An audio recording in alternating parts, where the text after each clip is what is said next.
நேர்மையான தலைவன் தான் இறந்த பிறகும் அந்த மக்களை வழிநடத்த முடியும் என்பதற்கு எடுத்துக்காட்டாக என்னுடைய தந்தையார் மகத்தான தலைவன் மாவீரன் டி.எம். மணி விளக்கினார். அதனால்தான் அவர் அமைச்சராக இல்லை, சட்டமன்ற உறுப்பினராக இல்லை, பாராளுமன்ற உறுப்பினராக இல்லை, எந்த அரசு அதிகாரத்திலும் கிடையாது. அரசு அதிகாரத்தில் இருப்பவர்களுடைய பிள்ளைகள் யாரும் போராடுவதற்கு வருவது கிடையாது. ஆனால் ஆட்சி அதிகாரத்தில் பங்கெடுக்காமல் ஆட்சி அதிகாரத்தை தன்னுடைய ஆயுட்காலம் முழுவதும் எதிர்த்து போராடிய ஒரு போராளியின் பிள்ளையாக அந்த போராட்டத்தை என்னுடைய தலைமுறையில் நான் முன்னெடுத்துக்கிறேன் என்பதுதான் என் காலத்தில் நான் செய்து கொண்டிருக்கக்கூடிய ஒரு கடமை. இடஒதுக்கீடு பாதுகாப்பு மாநாட்டை நான் ஏன் நடத்த வேண்டும்? நான் பிறந்த சமுதாயத்திற்கு நான் ஏதாவது செய்தாக வேண்டும்.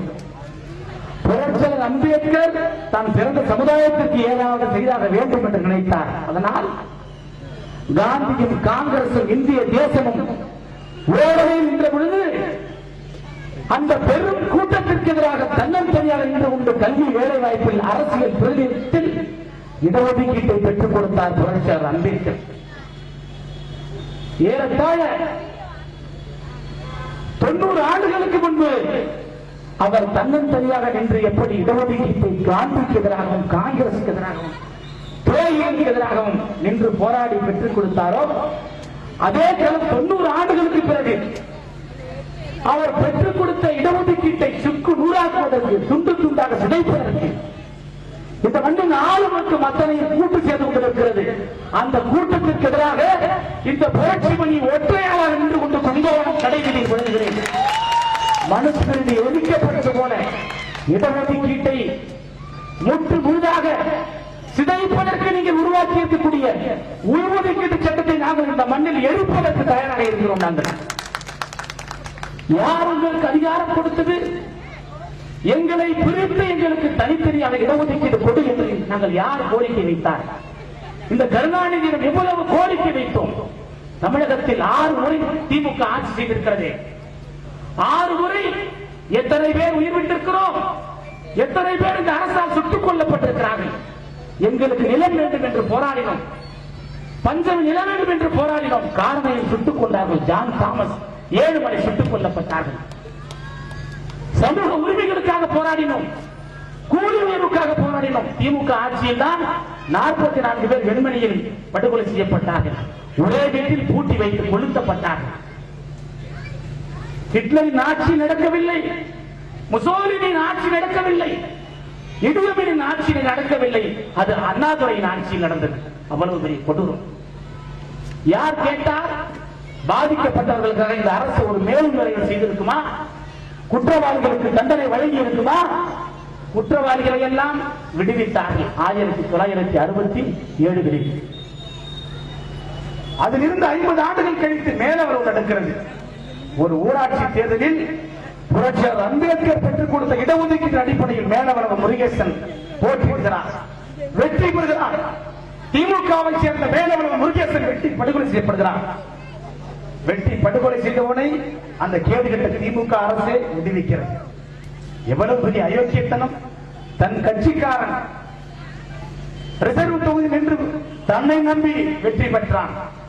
தன் கட்சிக்காரனே ஆனாலும் கொலை செய்த சாதி இந்துவாக இருந்தால் அவனையும் விடுவிப்போம் என்பதுதான் திமுகவுடைய அணுகுமுறை. அதுதான் வரலாறு. ஆக நம் போராடிய போராட்டங்களை எல்லாம் கருணாநிதி காதில் வாங்கிக் கொண்டது கிடையாது. நிலம் கேட்டம் கொடுக்கவில்லை, இடஒதுக்கீட்டை உயர்த்தி கேட்டம் கொடுக்கவில்லை, சமூக உரிமைகள் கேட்டம் கொடுக்கவில்லை. நீங்கள் ஆட்சியில் இருந்தவரை அதிகாரத்தில் பங்கு கேட்டம் கொடுக்கவில்லை, நல்ல அமைச்சரவை கொடுக்கவில்லை, எதுவும் கொடுக்கவில்லை. ஆனால் கேட்காமலேயே இடஒதுக்கீட்டை உள்ஒதுக்கீட்டு சட்டத்தை கொடுத்தார். யார் கோரிக்கை வைத்தது? வண்டியர்கள் போராடி பல பேர் சுட்டுக் கொல்லப்பட்டார்கள். அப்படிப்பட்ட போராட்டம் ஏதாவது எங்களுக்கு இடஒதுக்கீடு வேண்டும் என்று தமிழக மண்ணில் நடத்தப்பட்டதா? யார் போராடியது? யாரும் போராடவில்லை. போராடாமலேயே எதற்காக ஒரு சட்டத்தை கொடுக்கிறார் கருணாநிதி? 2009 உள்ஒதுக்கீடு சட்டத்தை கொண்டு வந்தார். எதற்காக கொண்டு வந்தார்? யார் கோரிக்கை வைத்தது? யாரும் கோரிக்கை வைக்கவில்லை. கருணாநிதியே சொல்கிறார். அதை கருணாநிதியே சொல்கிறார். இந்த உள்ஒதுக்கீட்டு சட்டம் அருந்ததியர் அமைப்புகள் எல்லாம் கோரிக்கை வைத்து நான் நிறைவேற்றியதாக எனக்கு பாராட்டு விழா நடத்திய அருந்ததி அமைப்புகள் சொல்கிறார்கள். ஆனால் உண்மை அது கிடையாது. எனக்கு எந்த அருந்ததியர் அமைப்பும் கோரிக்கை வைக்கவில்லை. எந்த அருந்ததியர் அமைப்பும் என்னிடம் விண்ணப்பம் தரவில்லை, எனக்கு நெருக்கடி தரவில்லை. ஆனால் நானே இந்த உள்ஒதுக்கீட்டு சட்டத்தை கொண்டு வந்தேன். அப்படி என்று சொன்னால் யார் விண்ணப்பம் கொடுத்தது என்று கேட்டால் முதலமைச்சர் கருணாநிதியிடம் சாதாரண கருணாநிதியாக நானே எனக்கு விண்ணப்பம் வைத்துக் கொண்டு உள்ஒதுக்கீட்டு சட்டத்தை கொண்டு வந்தேன் என்று வழங்குகிறார். நிலம் கேட்டோம், போராடினோம், உயிர் விட்டோம், கருணாநிதி கொடுக்கவில்லை. அதிகாரத்தில் பங்கு கேட்டோம், அமைச்சரவையில் பங்கு கேட்டோம், கருணாநிதி கொடுக்கவில்லை. எங்கள் உயிர்களை காப்பாற்றுங்கள், பாப்பாப்பட்டி கீரிப்பட்டி நீண்ட காலமாக எங்களால் நிற்க முடியவில்லை, மேலவர்கள் நிற்க முடியவில்லை, திண்ணியத்தில் மனத்தில் வாயை திணிக்கிறான், எங்களுக்கு உரிமை கொடுங்கள் என்று கேட்டோம், கருணாநிதியால் கொடுக்க முடியவில்லை. ஆக வேலை வாய்ப்பு கோட்டம் கருணாநிதியால் கொடுக்க முடியவில்லை. எதை கேட்டாலும் கொடுக்காத கருணாநிதி தனக்குத்தானே கோரிக்கை வைத்துக் கொண்டு உள்ஒதுக்கீட்டு சட்டத்தை கொண்டு வந்தார். எஸ்சி மக்களை எல்லாம் சாதி சாதியாக பிரித்து விடுவது, அவரவருக்கு இடஒதுக்கீட்டை பங்கு போட்டு கொடுப்பதற்கு கருணாநிதிக்கு யார் அதிகாரம் கொடுத்தார்? கருணாநிதி 9 வயதை ஓடி பிடித்து விளையாடி கொண்டிருந்த பொழுது இந்த நாட்டின் சட்டமன்றங்களில் பாராளுமன்றங்களில் கல்வி வேலைவாய்ப்பு இடஒதுக்கீட்டை பெற்ற சமுதாயம் எங்கள் சமுதாயம்.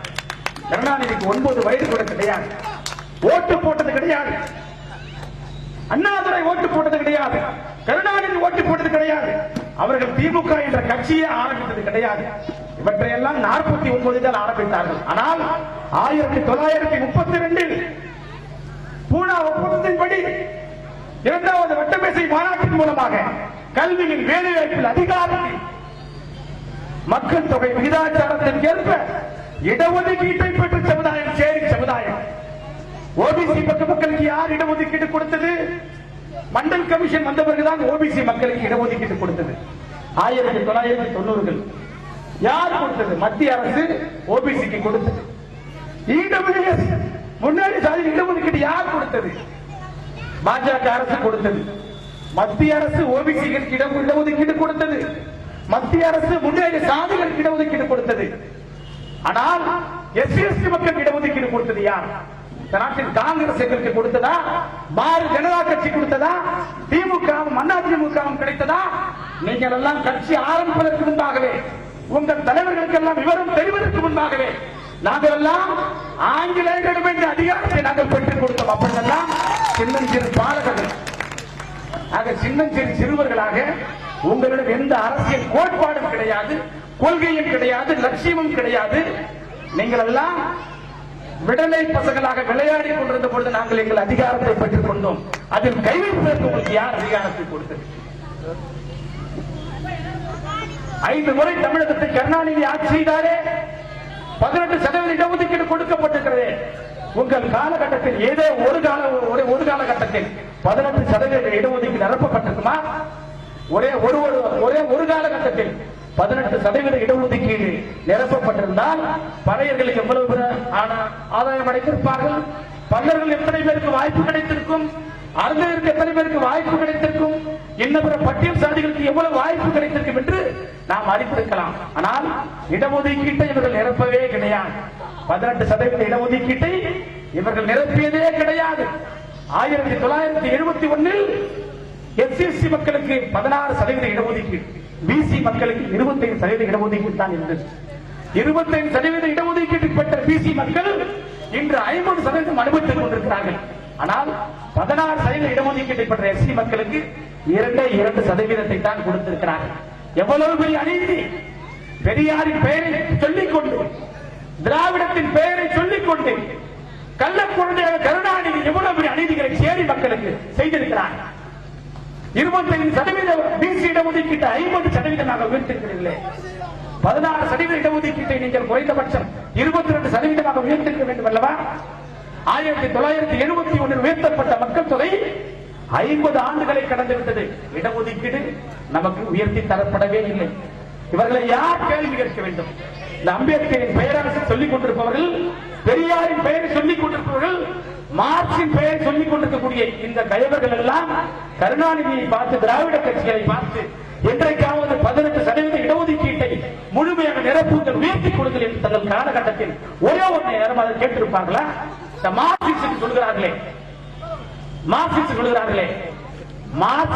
மார்க்ஸ் நினைத்து வெட்கப்பட்டிருப்பார். உலக நாடுகளில் உழைக்கும் மக்கள் அதிகார வர்க்கத்திடமிருந்து தங்கள் பங்கை பெற போராடினார்கள். ஆனால் இந்தியாவில் மட்டும்தான் ஏழை எளிய மக்களிடமிருந்து பங்கை பிரித்து ஏழை எளிய மக்களுக்கே கொடுத்து இந்த மார்க்சிஸ்டுகளும் பெரியாரிஸ்டுகளும் இங்கே புரட்சிகர வேடம் போட்டுக் கொண்டிருக்கிறார்கள். உண்மையில் சொல்ல போனால் இந்த மார்க்சிஸ்டுகளும் பெரியாரிஸ்டுகளும் பாஜக இந்துத்துவ சங்பரிவார மோசடிகளிடத்தில் மோசடித்தனமானவர்கள். நீங்கள் மார்க்சுக்கு நேர்மையாக இல்லை, பெரியாருக்கு நேர்மையாக இல்லை, ஆனால் அம்பேத்கருக்கு நேர்மையாக இல்லை, இந்துத்துவத்திற்கும் ஆர்எஸ்எஸ்க்கும் நேர்மையாக இருக்கிறீர்கள். ஆக இடஒதுக்கீட்டின் பலனை அடைந்தவர்களுக்கு பங்கை பெற்று இடஒதுக்கீட்டின் பலனை அடையாளருக்கு கொடுக்க வேண்டும். அதுதான் சமூக நீதி. ஆனால் 18% இடஒதுக்கீட்டை நிரப்பாமல் உயர்த்தாமல் 3.5 லட்சம் பின்னடைவு பணியிடங்கள் 3.5 லட்சம் பணியிடங்கள் நிரப்பப்படாமல் இருக்கிறது. அவற்றை நிரப்பாமல் பதவி உயர் இடஒதுக்கீடு கொடுக்காமல் எந்த கோரிக்கையுமே இந்த மார்க்சிஸ்டும் பெரியாரிஸ்டும் முன்வைத்து பெரும் போராட்டங்கள் நடத்தியதே கிடையாது. ஆனால் இந்த ஆளும் கட்சிகளுக்கெல்லாம் இவர்கள் காலமாக விட்டுக் கொடுத்து விட்டு